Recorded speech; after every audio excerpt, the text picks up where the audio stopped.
Karena kita mencintainya, maka kita memberi nasihat baginya. Belas kasihan harus menjadi motivasi utama kita berbuat baik. Termasuk memberi nasihat kepada orang yang hidupnya tidak bagus, belum beres dalam kebersamaan, dalam persekutuan.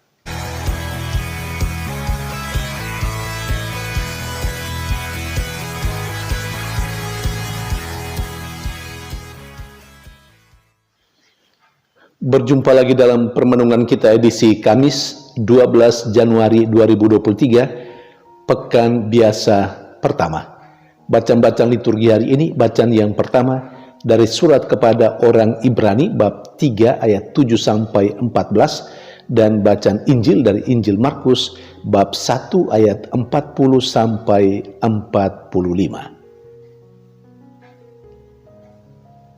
Penulis surat kepada orang Ibrani, sebagaimana yang ditegaskan dalam bacaan pertama hari ini, men-sharingkan tentang kehidupan orang Israel terhadap Allah.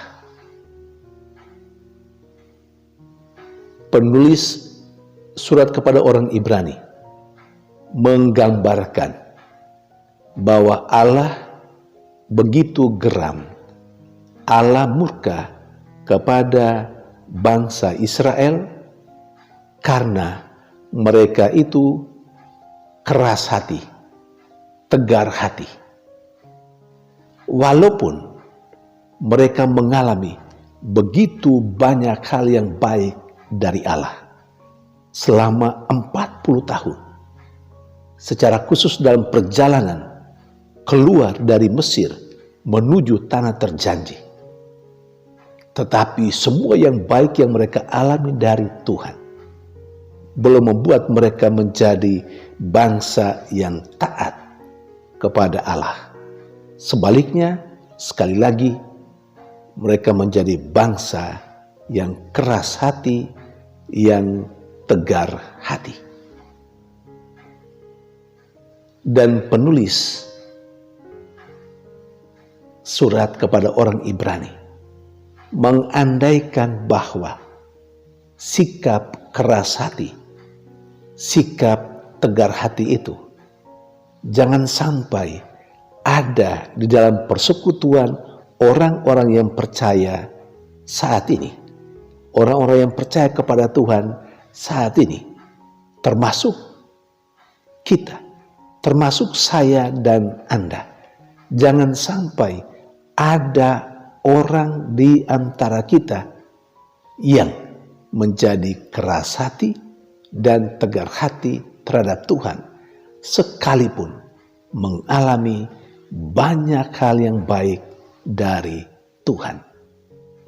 Dan penulis surat kepada orang Ibrani menyarankan, menganjurkan, mengusulkan supaya bila ada dalam persekutuan hidup orang beriman saat ini, dalam kehidupan kita saat ini, maka kita diminta untuk saling menasihati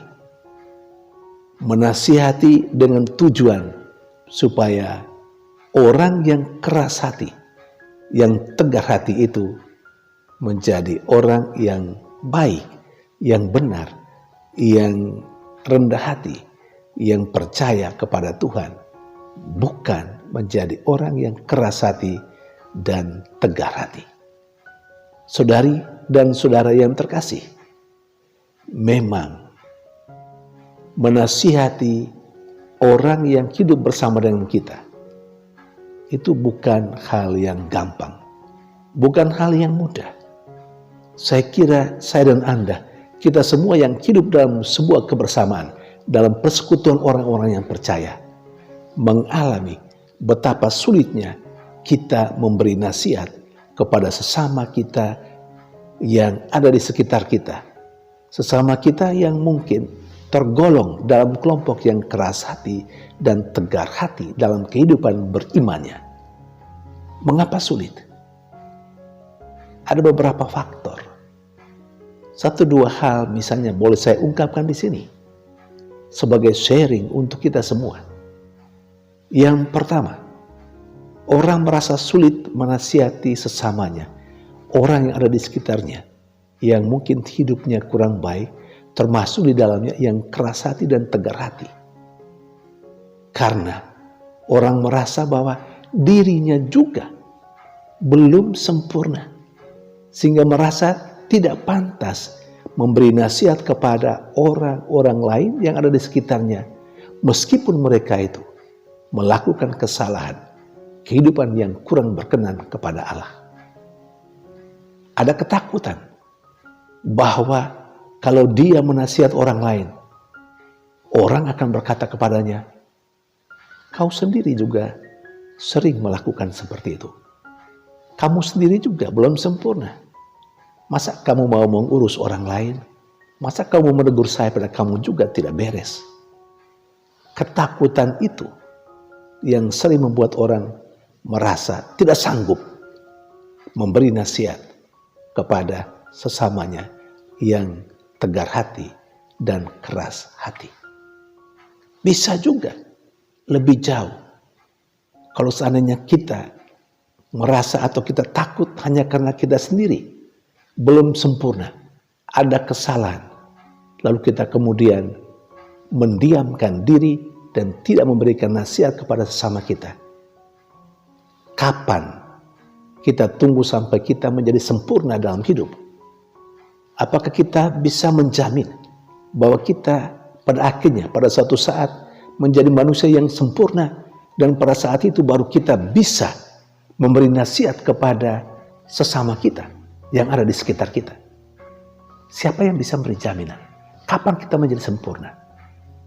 Andai kata kita berpikiran bahwa kita menjadi sempurna, baru kemudian kita bisa memberi nasihat kepada orang lain, hanya karena takut nanti orang itu berkata kepada kita, "Kamu sendiri juga hidup seperti itu." Andai kata ada ketakutan seperti itu, sekali lagi, kapan kita menjadi sempurna? Pikiran seperti itu lalu kemudian membuat kita membiarkan orang yang ada di sekitar kita yang tegar hati, yang keras hati, yang mungkin hidupnya tidak sesuai dengan kehendak Tuhan, dan kita biarkan itu terjadi. Ada pembiaran, sehingga akhirnya hidup bersama kita menjadi kurang baik. Hidup bersama kita dipenuhi dengan orang-orang yang model itu, karena kita sendiri takut memberi nasihat.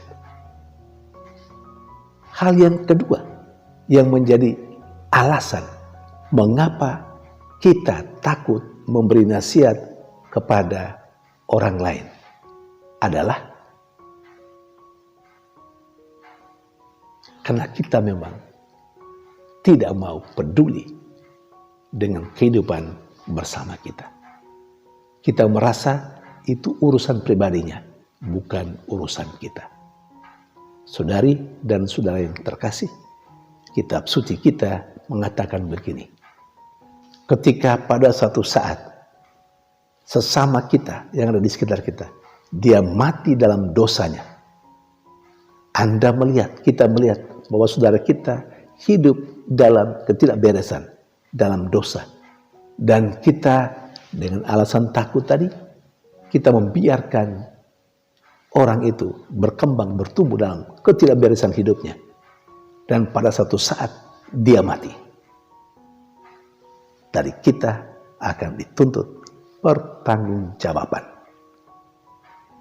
Itu artinya hidup yang tidak beres yang ada di sekitar kita, yang dilakukan oleh sesama kita, itu juga menjadi tanggung jawab kita.